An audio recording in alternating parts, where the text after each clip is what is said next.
इसके साथ ही आपको बताएं कि पेट्रोलियम मसनूआत की कीमतों में 12 रुपये से ज़ायद का बड़ा इजाफा। हुकूमत ने पेट्रोलियम मसनूआत की कीमतों में 12 रुपये फ़ी लीटर तक इजाफा कर दिया है। वज़ारत ख़ज़ाना की जानिब से पेट्रोलियम मसनूआत की कीमतों में इजाफे का नोटिफिकेशन भी जारी कर दिया गया है।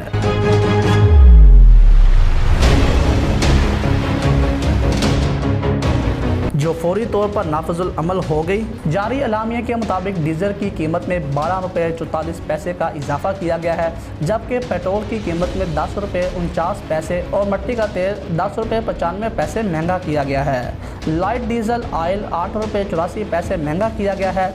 कीमत में इजाफे के बाद 1 लीटर पेट्रोल 137 रुपये 79 पैसे का हो गया है, और जबकि 1 लीटर मिट्टी का तेल 110 रुपये 26 पैसे का हो गया है। हाई स्पीड डीजल की फ़ी लीटर कीमत 134 रुपये 48 पैसे हो गई है, जबकि 1 लीटर लाइट डीजल ऑयल 108 रुपये 35 पैसे हो गया है।